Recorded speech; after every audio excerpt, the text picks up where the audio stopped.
on this area down here. And we got this, so we'll just kind of put that on. Some of the bigger areas.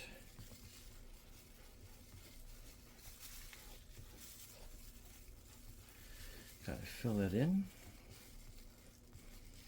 And I'm just going to make sure that I have each area pretty well done. But I mean, this looks pretty good already.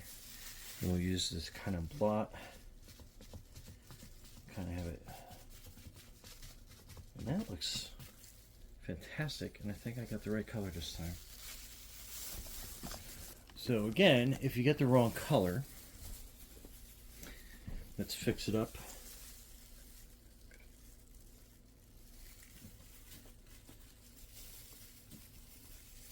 And then since we have a bigger area, we're going to use this sponge.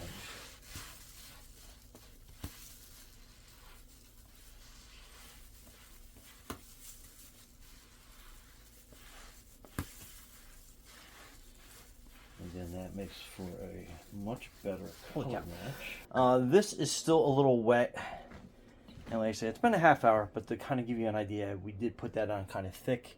Some of these areas are dry completely. And this front part, when I started off with, that is completely dry as well. So, again, dramatic difference. This product is great. All right. Brian from GarageMahal, thanks for watching. And be safe out there.